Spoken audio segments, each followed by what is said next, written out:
係咩事？搞到世界頻道班友齊喊乜嚟未？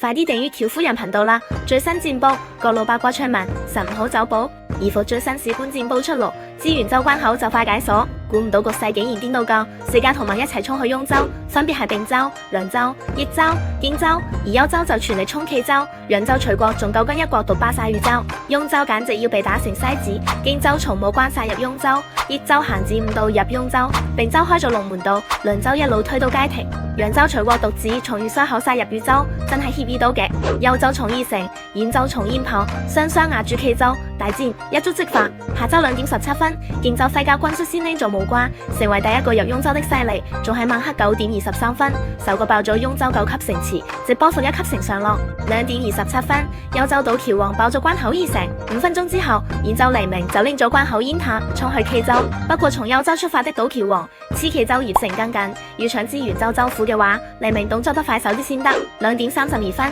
益州半獸人都成功拎咗子午道，成為第2個入雍州的勢力，死命追趕徽家軍進度。下周3點12分，并州魔域拎咗龍門道，順利利入雍州，揚州隨唐盛世。3點20分爆咗渝西口入渝州，因為冇其他勢力爭渝州，所以佢哋局面輕鬆好多。但係冇外患就惹來亂，揚州出咗個自私鬼玩家，竟然為咗搶盟友塊地，連同盟都唔要，搞到隨唐盛世班盟友嬲到爆，公憤滿天。喬夫人提各位，做人要老實本分，千祈唔好嬲歪佬。涼州可英美就遲咗啲，係4家入雍州勢力入面最後一個，好彩係當晚12點免戰開啟前，搶到雍州9級城池到陽，都算成功邁出進州第一步。4家同時爭雍州州府長安，呢種情況喬夫人都好少見，估計之後呢度肯定會變成煙霧呢晚嘅大戰場。想睇最新最爆戰況同趣聞，一定要訂閱夫人頻道，也歡迎各位投稿八卦，我哋下一期片繼續傾，拜拜。